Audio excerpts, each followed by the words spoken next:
Je m'appelle Ouon Pierre et j'ai une famille élargie, dont mon propre fils. Parce que quand je parle de moi-même, Ouon Pierre, et de ma famille élargie, j'ai une image à défendre parce que je suis dans le milieu culturel. Et toutes les fois que les unes des journaux écrivent le papa de Didier Arafat arrêté, ma famille s'inquiète.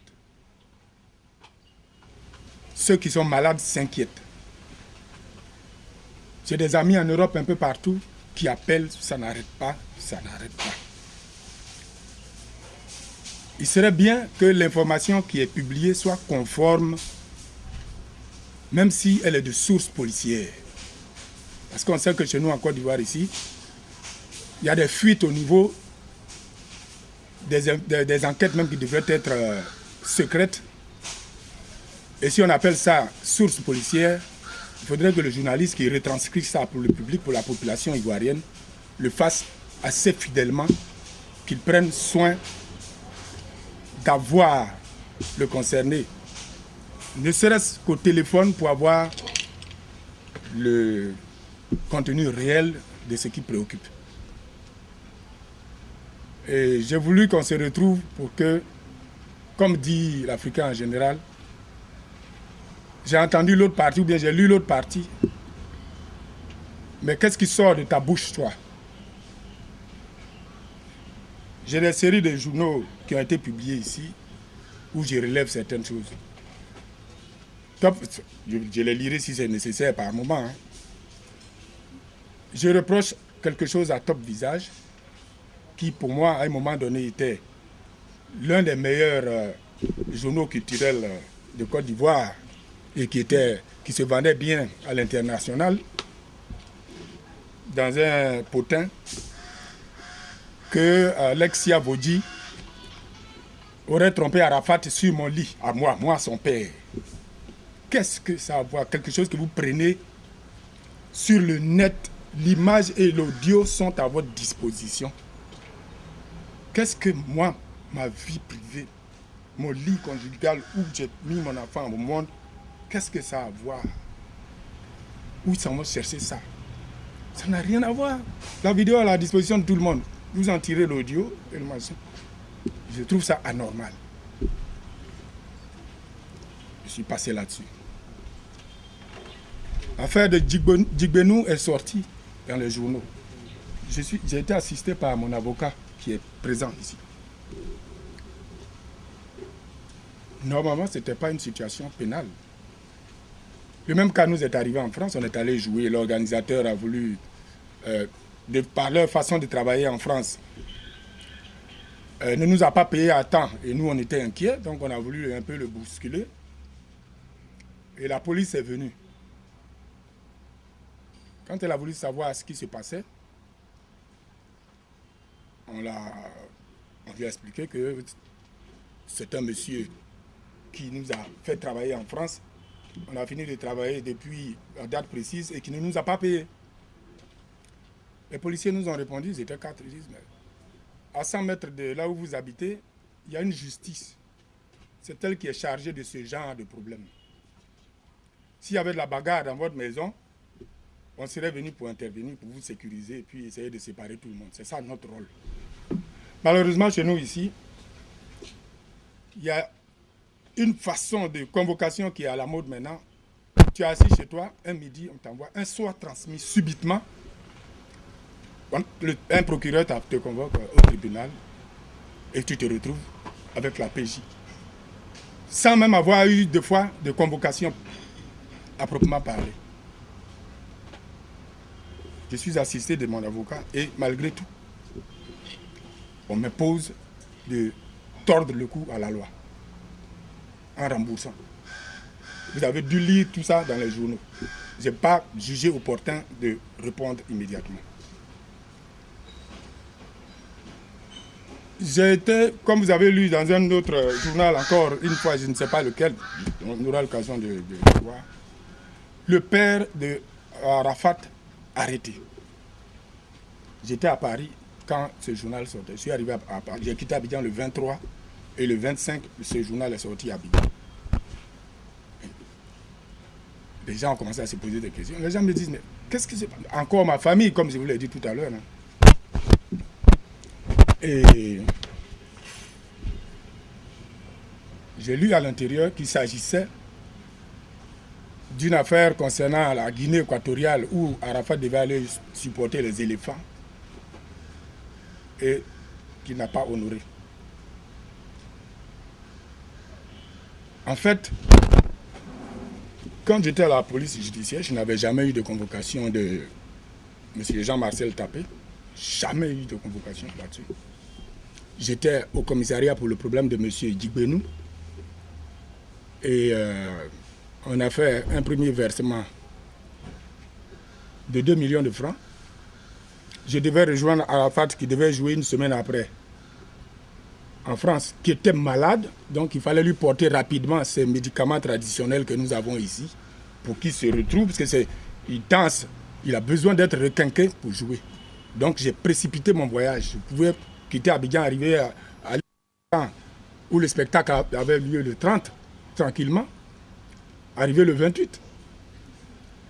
Mais j'ai dû précipiter mon voyage, et à l'aéroport, on m'arrête. J'ai dit, mais pour quelle raison vous m'arrêtez? Je demande au lieutenant, pourquoi vous m'arrêtez? Il dit, mais pourquoi tu ne m'as pas demandé l'autorisation et puis tu sors? J'ai dit, pourquoi? Il dit, mais tu as une affaire à la PJ, non? J'ai dit, oui, mais je vous ai donné je vous ai versé 2 millions déjà.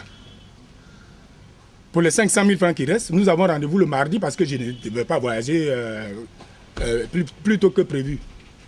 Vous avez reçu l'argent par Western Union de Paris, on peut vous ramener les 500 000 francs pour compléter.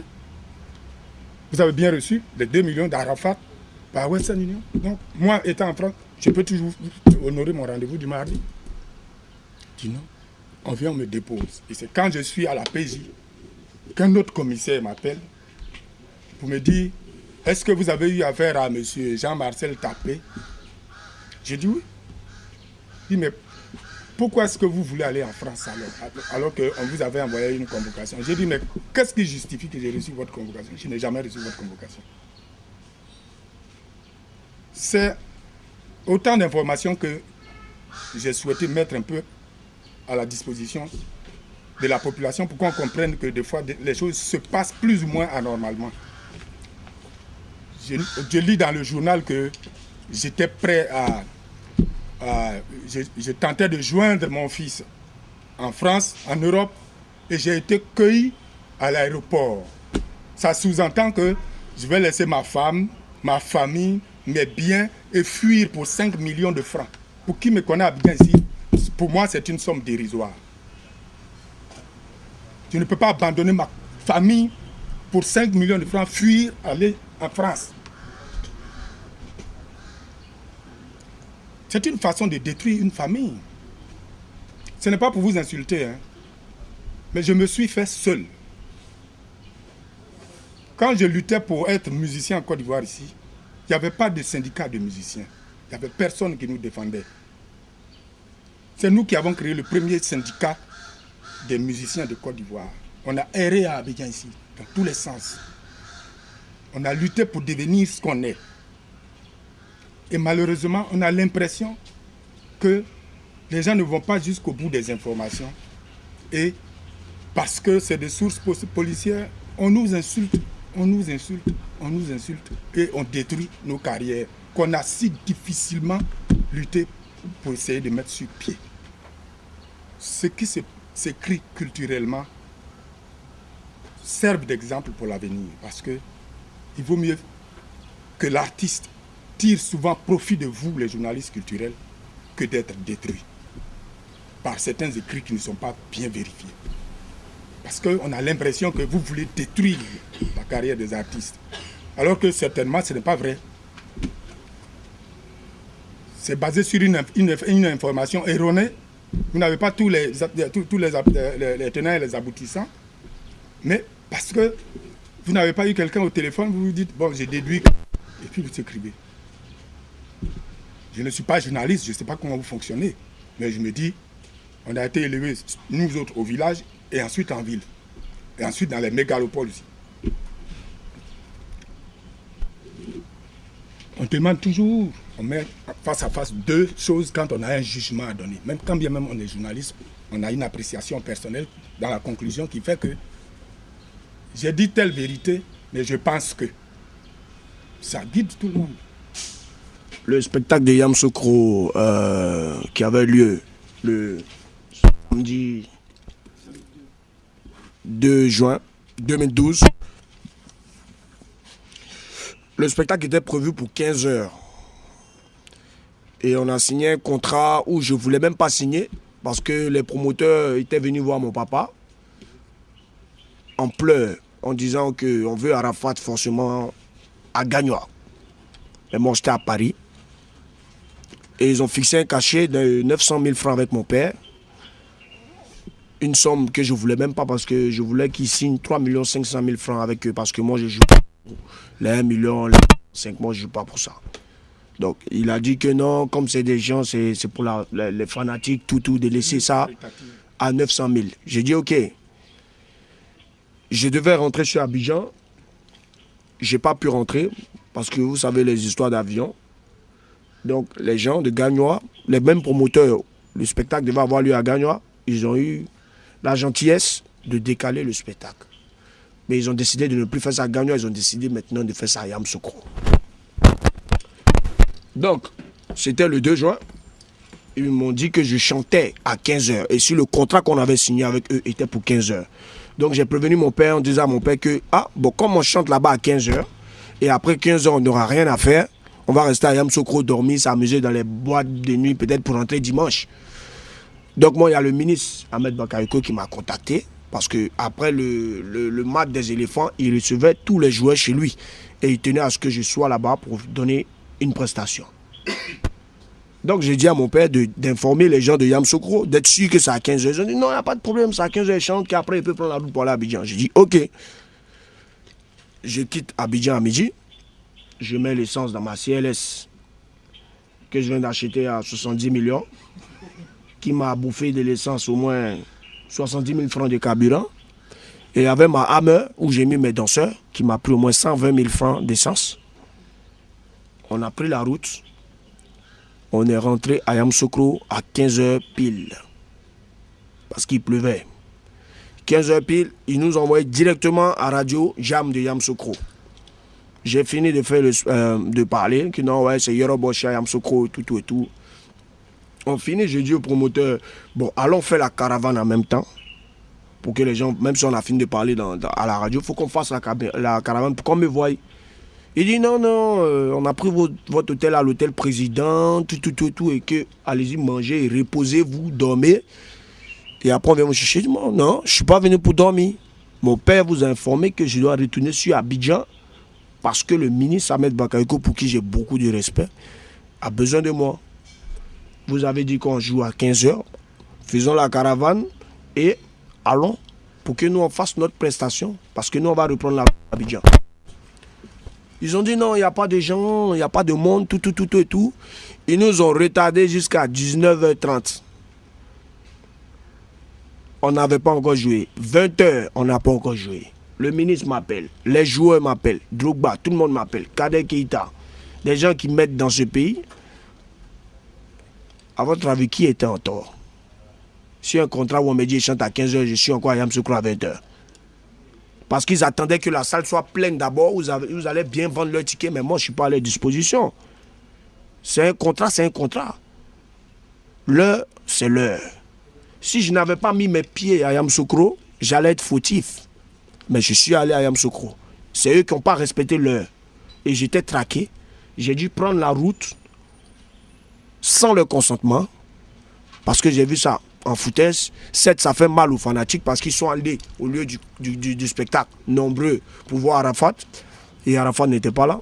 Je leur demande pardon, mais ils ne savaient pas ce qui s'était passé. Voilà la version de ce qui s'est passé. C'est ainsi que j'ai demandé d'abord à notre avocat qui est là. Et il m'a dit, tu as signé un contrat, c'était pour quelle heure ta prestation? J'ai dit 15h. Il dit, quelle heure? 20h. Donc, si tu as des occupations sur Abidjan, Au lieu de ne pas les respecter, rentre pour faire ta prestation. J'ai pris la route à 21h et je suis rentré à Abidjan à 22h30. J'ai risqué ma vie, je roulais comme un con. 200 à l'heure, 250 à l'heure pour rentrer à cause des coupeurs de route et tous les tralali, tralala. Je pouvais avoir un malheur. Voilà l'histoire qui s'est déroulée à Yamoussoukro. Donc j'ai prévenu la dame, madame, je prends la route, je m'en vais à Abidjan. Non, Arafat, pardon, non, mais moi si je ne me rendais pas à Abidjan, qu'est-ce que le ministre allait dire de moi? Qu'est-ce que les Drogba, les Kader Keïta, avec qui on me voit tout le temps, avec qui on sait que j'ai beaucoup de respect pour eux, j'allais leur dire quoi? S'il m'avait dit Arafat, si tu as un spectacle le 2, ok, on te prend toute la nuit, j'allais pas dire au ministre, oui, je reviens sur Abidjan. Ils m'ont dit je chante à 15h, donc après 15h, pour moi, j'ai rien à faire à Yamoussoukro. J'ai le temps de rouler ma voiture, même si je quitte là-bas à 17h, 18h, rouler doucement pour rentrer sur Abidjan. Donc je suis rentré sur Abidjan, je fais ma prestation à 1h du matin chez le ministre. Et je lui ai expliqué le problème. Et il a dit, ok, si tu es sûr que tu as ton contrat où tu devais chanter à 15h, dors tranquille. C'est ainsi que depuis aujourd'hui, je dors tranquille et personne n'est venu m'arrêter, personne ne peut m'arrêter parce que je ne vois pas où il s'est en faute. Le pays a des petits problèmes. Il y a un nouveau président et il y a un nouveau gouvernement. Donc, nous, on n'est pas politiciens, mais le ministre Ahmed Bakayoko et beaucoup de personnes nous ont approchés. Et Drogba Didier, Kolo Touré, Kader Keïta nous ont approchés pour dire, mais toi, Yorobot, tu as sur la jeunesse. De Bordeaux aussi, a de l'influence sur la jeunesse. C'est vous qui devez donner l'exemple pour la réconciliation de ce pays. Parce qu'on sait que Arafat et de Bordeaux, c'est chien et chat aujourd'hui. Donc si vous vous collez, je crois que vous fanatiques, et ça va servir d'exemple pour la réconciliation de ce pays. Et c'est comme ça qu'on s'est retrouvés chez le ministre. C'était dans la même nuit du spectacle de Yamoussoukro, puisque je lui ai dit que je devais rentrer pour des spectacles sur Abidjan. Donc on était chez le ministre, on a fait la réconciliation devant le ministre. Le ministre nous a demandé de se réconcilier. Drogba s'est mis même à genoux. Comme le grand Drogba a un monument qui se met à genoux devant nous, Arafat de Bordeaux, nous on est qui devant lui? Kolo Touré, tout le monde a demandé pardon, donc on a accepté, on a causé, moi et de Bordeaux. Et dans les 2 semaines à venir, en tout cas, vous aurez un nouveau single, vous aurez une tuerie en tout cas. Donc, ça sera financé par Drogba, celui qui dit qu'il prend ça en charge. Clip télé, Trace TV, M6, tout, en tout cas, il prend tout en charge. Donc voilà le pourquoi de cette réconciliation. Voilà, maintenant, pourquoi on s'était séparés? Il a le même goût que moi, il aime l'argent que moi et il veut faire les gays juste avec moi. Donc, et il écoute beaucoup les gens, c'est ça son problème. Voilà. Non, tu es fort qu'Arafat, oui, voilà, faut pas faire ça, faut faire ci. Donc, les gens ont réussi dans le temps à jouer avec son esprit. Aujourd'hui, il a compris. Et donc, j'espère que ça va marcher cette fois-ci. Mon père est là, hein, si je peux gérer sur sa tête, je vais gérer sur sa tête. Moi, j'ai jamais eu de rancune envers de Bordeaux. J'ai jamais été jaloux de Bordeaux. Donc, accepter cette réconciliation pour que notre pays soit réconcilié, ça me va droit au cœur. Et accepter cette réconciliation sans rancune me va aussi droit au cœur. Mais je n'ai pas quelque chose de méchant dans mon cœur pour dire que pourquoi je me réconcilier à lui. Je suis ouvert et je suis disposé à retravailler avec de Bordeaux le Koufa. Ça vient de mon cœur et c'est pour la réconciliation de ce pays. Okay. Il y a eu beaucoup de jeunes fumistes qui ne sont pas organisateurs de spectacles, qui savaient que tantôt il allait venir, il n'allait pas venir, qui organisaient des spectacles sans promo, sans rien, à tel point même qu'à un moment donné, quand j'ai décidé de participer aux différents voyages, on est arrivé au Bénin, c'est à l'aéroport, on s'est rendu compte que l'affichage n'a pas été fait. C'est la première fois pour moi qu'on vienne signer un contrat, demander à un artiste et qu'on vienne avec un huissier. Il a dit, t'as un huissier, machin, quoi, tout ça, tout ça. Filmer même. Filmer tout ça. Quand on donne le ya. Tout simplement pour faire en sorte que dès que l'artiste n'est pas arrivé, c'est la justice, c'est le plainte, il nous doit 200 millions, on a fait telle publicité, telle. Donc arrivé au Bénin, j'ai même mené des enquêtes. Rien n'a été fait. Ils ont tenté de nous faire respecter les dates et puisqu'il n'y avait pas de promotion, il n'y avait pas eu de publicité, on a joué dans des salles vides. Donc la recette qu'ils escomptaient, ils n'ont pas pu payer. Ils n'ont même pas pu nous payer. nous avons dû nous prendre en charge au Bénin en concurrence de 2 700 000 francs. C'est parce que nous avons même eu bon cœur, sinon on aurait porté plainte à la gendarmerie de l'aéroport qui nous a fait prendre 2 journées d'hôtel supplémentaires que nous avons dû payer nous-mêmes. Je me suis dit, bon, faisons la même chose dans les différents pays. Allons corriger le tir. Quand vous fouillez, généralement c'est une question de mauvaise organisation. Mais au jour d'aujourd'hui, on a pallié à tous ces problèmes. On a réglé. Il était interdit de Togo, Burkina Faso, Guinée, je ne sais pas. On a réglé tous ces problèmes. Il est blanc comme neige là, au jour d'aujourd'hui. Depuis un certain temps, on ne signe pas de contrat qui disent que Arafat n'est pas parti pour honorer. Non. On va vous donner nos contrats, vous allez voir nos quotas. Pas du tout. Nous, quand on va au Bénin ou au Togo dans une ville, c'est 15 millions, 20 millions. Voilà. Donc, maintenant, c'est plus avec n'importe qui. On se retrouve dans des situations où on n'a pas été payé. Mais tu ne peux pas frapper les gens dans leur pays. Tu ne peux rien faire. Donc maintenant, on a exigé que tout promoteur de spectacle qui se trouve à l'extérieur de la Côte d'Ivoire, c'est genre Mali, Burkina, Togo, mais où vous voulez, ils payent tout notre argent par virement bancaire avant qu'on arrive. Et nous, on décolle de notre pays 2 jours avant le spectacle. Maintenant, c'est comme ça qu'on a décidé avec le staff. Sinon, c'est pas que quand on invite Arafat, il ne va pas à ses spectacles. Ou bien il prend l'argent, ça c'était avant, autant de Jonathan, Justin, Gamin, c'est des vieux trucs que les gens ramènent. Aujourd'hui, j'ai 26 piges la famille, donc je ne peux pas m'amuser à faire certaines choses. Si j'ai pris ton argent, je donne ton spectacle. Je cite le cas de la Guinée où on dit qu'Arafat est allé. Arafat a été humilié en Guinée. Vous signez pour une date du 25. Okay. On arrive l'avant-veille. La promotion n'a pas été faite correctement. La première dame réquisitionne le stade qui était prévu pour le spectacle, pour une manifestation sportive, et on nous demande de reporter le spectacle. Au lendemain, ils font fiasco, ils ne peuvent pas nous payer. Là, au moment de sortir, les vigiles, les gars de sécurité qui ont doué, nous séquestrent. Dans l'hôtel que nous on parle. Nous séquestrent d'abord à l'hôtel, il est obligé de... On a fouillé toutes nos poches pour libérer l'hôtel nous-mêmes. On a failli même les laver même en garant. Et on s'est retrouvé au ministère, chez le représentant du ministère de la Culture, durant 2-3 heures à discuter de ce problème. Et le lendemain, eux-mêmes se sont organisés à nous trouver un vol pour qu'on rentre à Abidjan. Alors, quand on est clément, quand on est ouvert, parce qu'on s'est dit, quand on sort du pays, nous sommes les ambassadeurs de la Côte d'Ivoire, nous devons avoir une image positive. On fait des sacrifices, on supporte plein de choses. C'est nos vies qui sont en danger dans les avions. Ce n'est pas un petit plaisir qu'on a à faire ce genre de choses. Et quand les gens jouent avec nous, des fois, nos ambassades ne sont pas au courant que des Ivoiriens sont venus, sont massacrés. Et puis, si on ne prend pas nous-mêmes des huissiers, des avocats, des juristes particuliers pour faire le constat, ben on est livré à nous-mêmes. Et dans ce sens, je le dis parce que je souhaite que nos journalistes culturels relèvent ce genre de faits. On fait la part trop belle aux étrangers qui viennent chez nous ici. Quand ils viennent, on leur court après, on écrit, tout est mielleux. Mais quand on va chez eux, on n'est pas reçu de la même manière. On est boycotté, on est maltraité, mais nous, pour l'honneur de notre pays, on va et on représente le pays, malgré tout. Quand on vient au pays et qu'il y a un rajout, on a l'impression qu'on veut nous détruire. Bon, moi je me suis plaint du fait que ma mère fasse une photo et mettre ça dans les journaux où on la voit en train de lécher le menton de Chanaka. Chanaka, un prisonnier d'abord, évadé de la Maka qui est recherché et qui a fui en ce moment, qui est au Ghana, à Daloa.